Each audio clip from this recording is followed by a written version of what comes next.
আচ্ছা, আমি আপনাদেরকে একটা জিনিস শেয়ার করব। অনেকে হয়তো এটা পছন্দ করবে না, ভালো লাগবে না আমার কথা। বাট আমি যেটা বলব সেটা আসলে ফ্যাক্ট। আমার ইংল্যান্ডের লাইফ প্রায় ২২-২৩ বছরের হয়ে গেছে।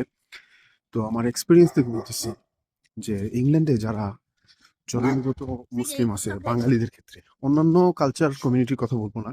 বাঙালিদের ক্ষেত্রে যারা জন্মগত মুসলিম আছে ছেলেমেয়েরা, তাদের ক্ষেত্রে আপনি দেখবেন তারা ইসলাম প্র্যাকটিসে অনেক এগিয়ে আছে। হিজাব বলেন, বোরখা বলেন, কলেজ ইউনিভার্সিটিতে পড়ে মেয়েরা বোরখা পরে, নেকাবও পরে।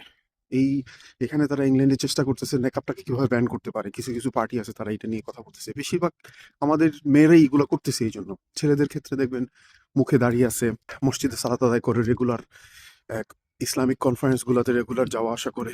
এগুলা ইংল্যান্ডের বাঙালিদের ক্ষেত্রে বলতেছি। অন্যান্যরা তো আছেই, শুধুমাত্র বাঙালিদের ক্ষেত্রে বলতেছি। কিন্তু যারা করে না বেশি বা যাদের ক্ষেত্রে দেখবেন ইসলাম প্র্যাকটিসে অনীহা, বাংলাদেশ থেকে আমরা যারা আসি, বাংলাদেশ থেকে বড় হয়ে কলেজ ইউনিভার্সিটিতে পড়ালেখা করে অথবা এখানে এসে ইউনিভার্সিটিতে পড়তেছি, বাংলাদেশ থেকে বড় হয়ে আসতেছি, তাদের ক্ষেত্রে দেখবেন ইসলাম প্র্যাকটিসে অনেক অনীহা। হিজাবের ক্ষেত্রে বলেন, সালাত আদায়ের ক্ষেত্রে বলেন, অনেকে আছে চেঞ্জ হয়ে গেছে। এখানে আসার পরে দেখা যায় যে আরো খারাপ হয়ে গেছে। তো এটা আসলে জানি না, এটা আমার খুব খারাপ লাগে। কারণ বাংলাদেশের মতো একটা মুসলিম প্রধান দেশ থেকে আপনি যদি অমুসলিম দেশে এসে যদি আপনি এইভাবে চেঞ্জ হয়ে যান, তাহলে এটা এটা কিভাবে ভালো লাগে বলেন? অথচ এখানে যারা জন্মগত, যারা হারাম কাজ করার সুযোগ পায় তারপরেও তারা করে না, তাদের ক্ষেত্রে কিন্তু এটা খুব কম, খুব কম দেখা যায়। আল্লাহ সুবহানাহু ওয়া তাআলা আমাদের সবাইকে এই জিনিসটা বোঝার তৌফিক দান করুন।